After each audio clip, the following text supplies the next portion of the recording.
Okay, so we offer a number of different services on the schools programme. These include staff training, so safeguarding and prevention training for all staff members. We also do student awareness sessions. They go from year 5 all the way to year 13, and we also do some universities as well. We offer parent sessions. We offer youth-friendly resources. Now, of course, when you're dealing with something as sensitive as FGM, you need to tailor the content of your lessons to make it age appropriate, to make it sensitive. So yeah, we have 2 very different lesson plans for the different age groups.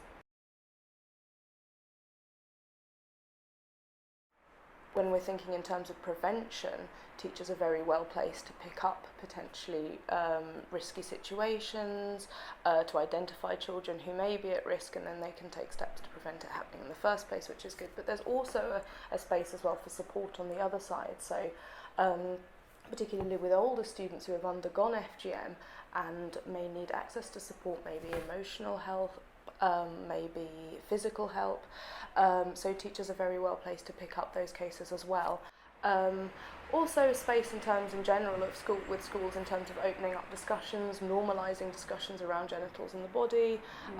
Teachers themselves need to be comfortable doing that. So training staff partly is letting them know appropriate responses, appropriate reframing, how to work with young people on these issues.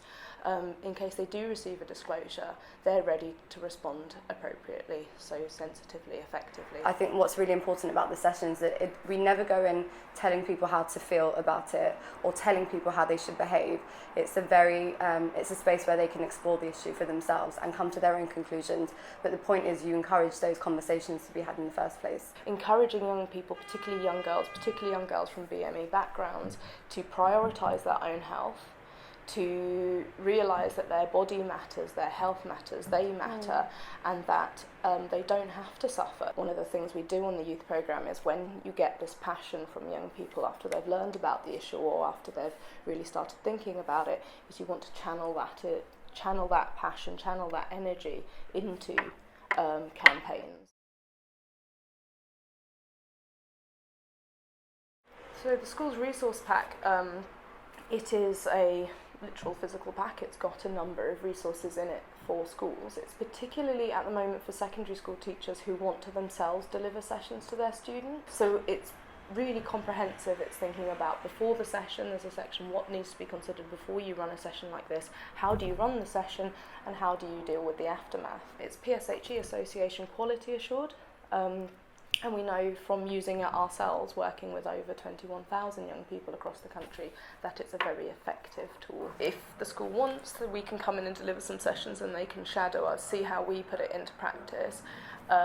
We also have an animation that's 2 presenters based on me in Russia presenting it so that they can see how it's done.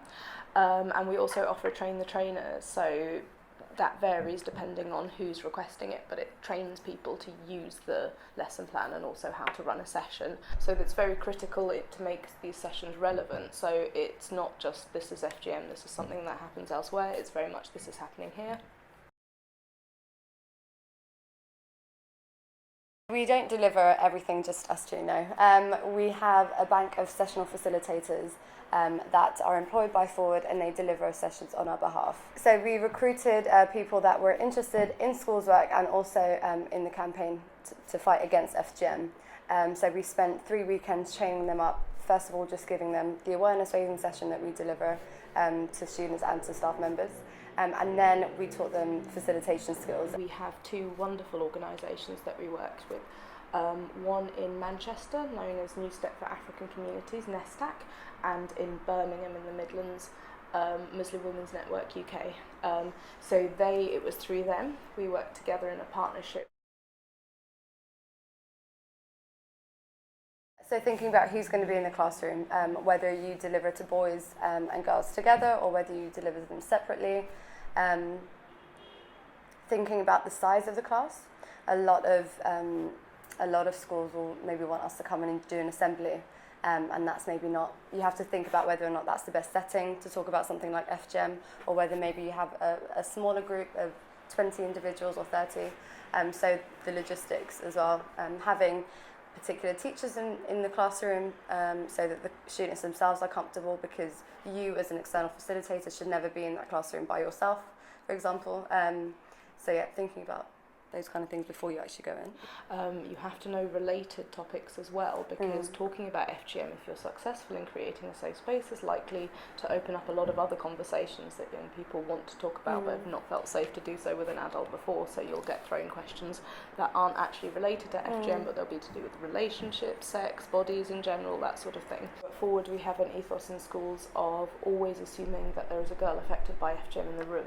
So we stay very, very neutral. We're very clear that FGM is harmful, but we don't use terminology such as FGM is wrong, because that's a judgment, a moral judgment, and it's for them to come to themselves.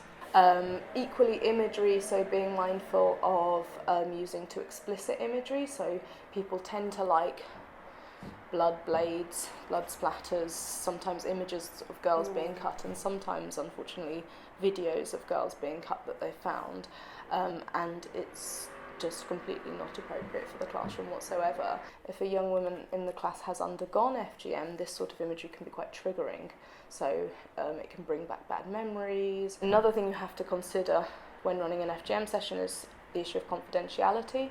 So it's a fine balance you have to strike between encouraging young people to feel safe to talk to you, but being clear that if they say anything that concerns you, if you become concerned about their well-being or the safety or well-being of anyone else related to them, you can't keep that a secret. It can be very, very daunting to be giving all this information and then actually there's no space for them to get support if they need it for themselves or maybe somebody that they know. So ensuring that they know within their school who they can go to for help.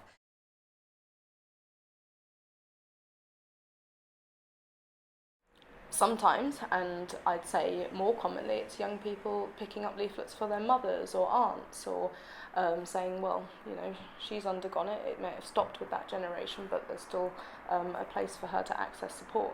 We've picked up a lot of our youth campaigners through the school's work, through maybe doing outreach tours, through maybe after sessions. So we see that it's actually making a difference. We can see these conversations being triggered.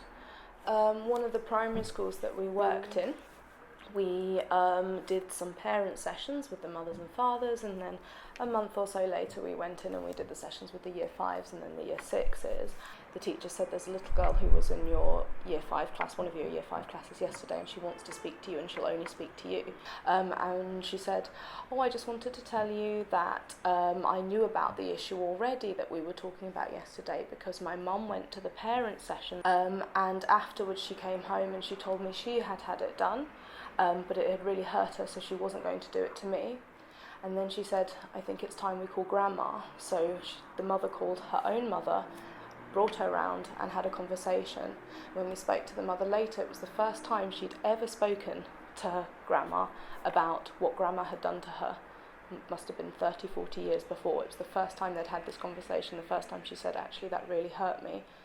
And so what you're seeing there is the way we like to think about it is cascading information. So you start with the conversations, opening these conversations in your school's work, but it cascades outwards into the community. There needs to be continuous, sustainable funding. There needs to be not just funding that lasts for a year. We need to you're not going to make huge amounts of change. You're not going to end a practice that has been going on for literally thousands of years in a year. What you also need is specialist services for young people. We know that FGM is not going to stop with a few people at the top shouting out about it.